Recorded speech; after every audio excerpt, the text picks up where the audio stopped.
It is so great to see my next guest back in action. He's going to be taking on Steven Peterson at UFC Fight Night, February 5th. It's Julian Erosa, Juicy J, back here on the program. Julian, how are you, sir?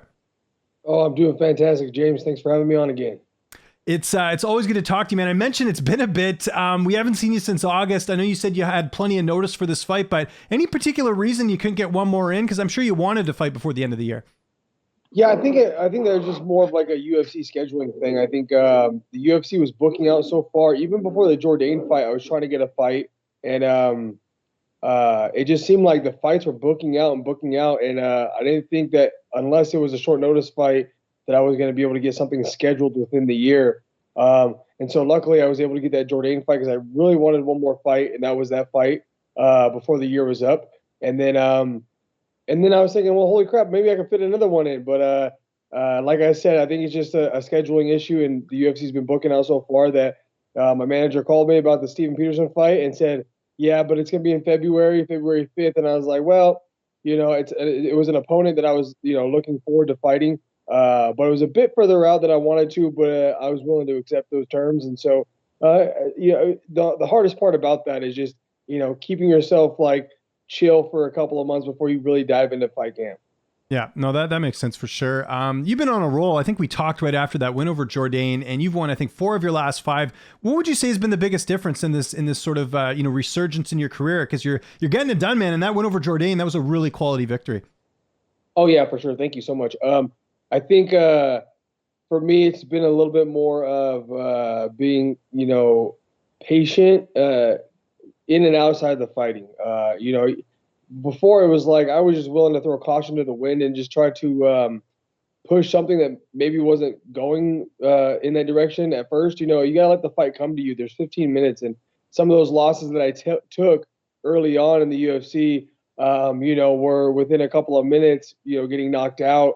And it's like, and when those things kind of happen, it sucks because I know if I was able to get that fight to the 3rd round, that's where I shine the most. And I think Sean Woodson fight and the Jourdain fight are great examples of that, of me being able to kind of not necessarily weather the storm, but just kind of be a little more patient throughout the beginnings of those fights against tough, durable strikers, and then eventually get it to where I want it and get a submission over them, or even be able to finish these guys on the feet if I need to. But just I needed to be patient in the fights and let the fight come to me instead of trying to push the action when it might not be there.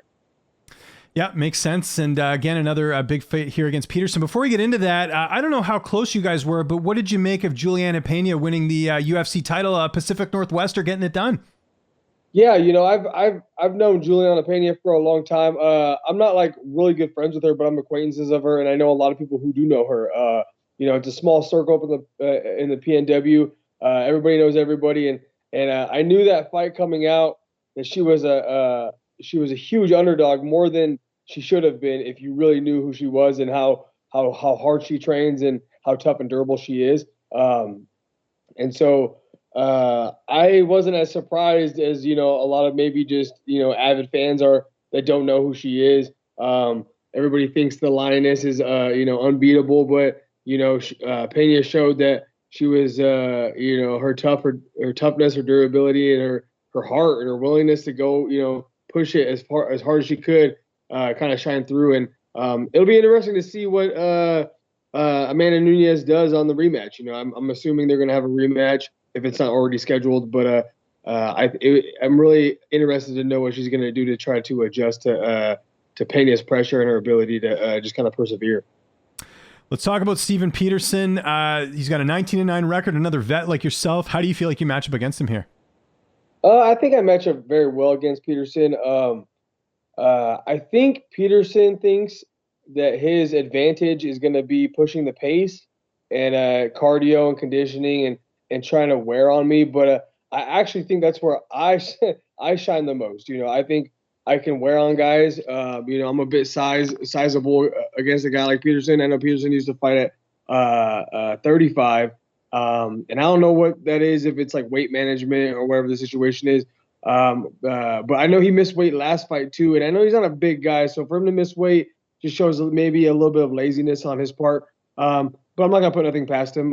You never know what's going on with people. But I think he's just what he brings to the table is his durability, his toughness, and his willingness to fight.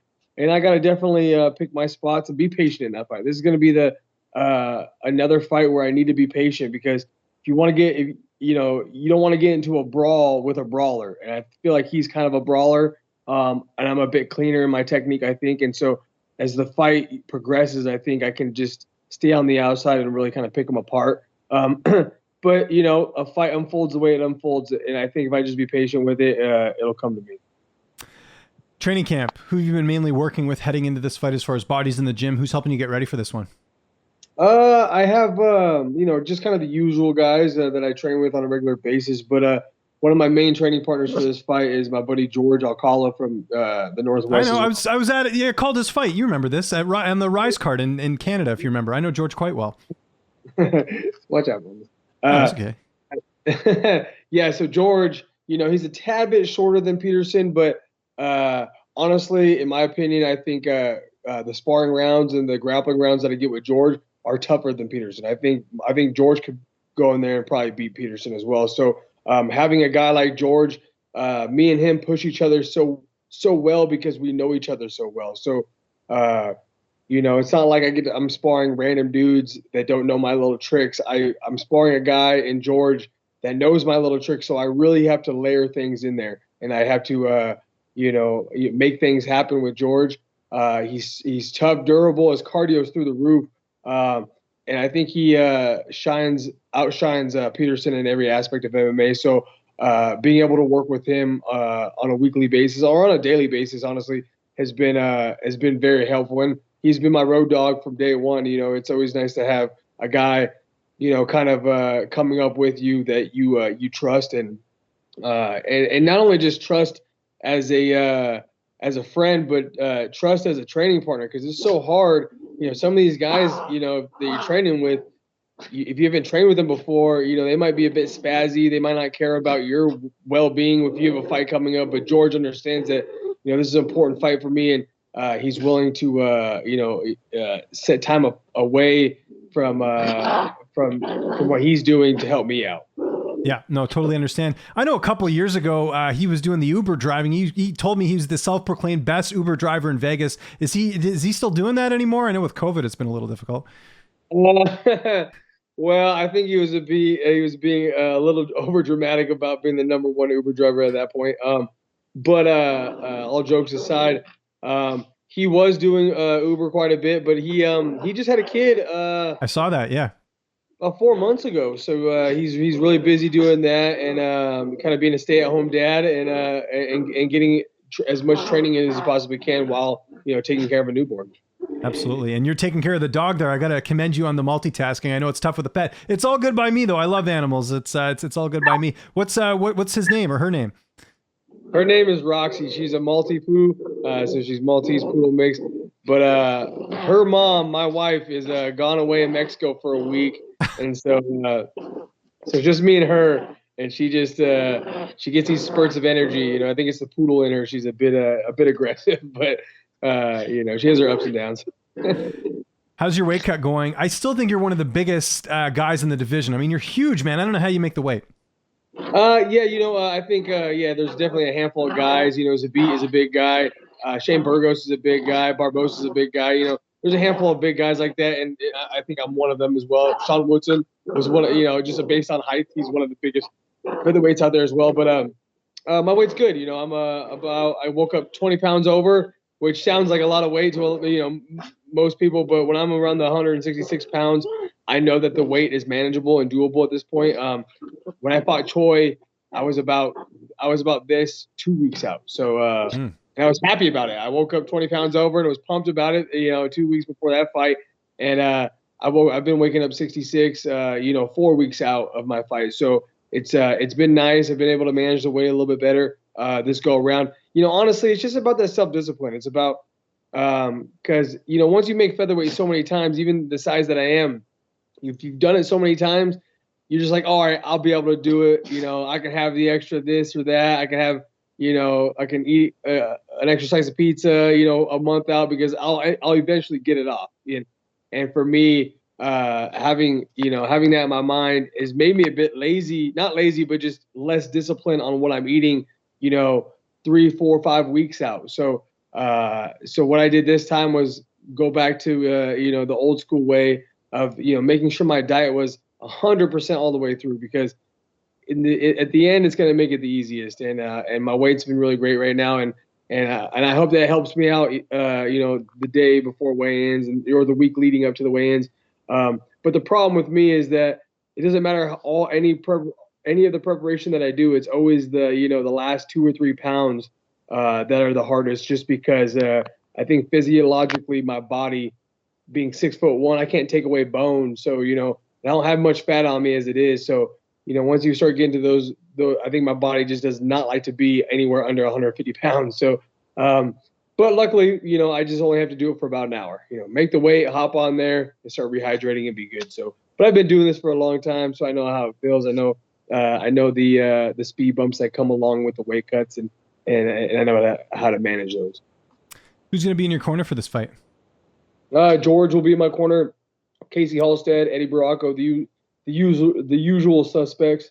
Okay, that's good. And how do you envision the fight playing out in the 5th? How do you see it going down? Yeah, like I was saying earlier, I definitely want to be patient in this fight. I think he's going to come out guns a-blazing. I've been watching some of his fights with like taller, lankier strikers, and it seems like he is willing to exchange on the feet, but I think he wants to press the action and get them to the cage and try to take them down and try to wear them out on the ground.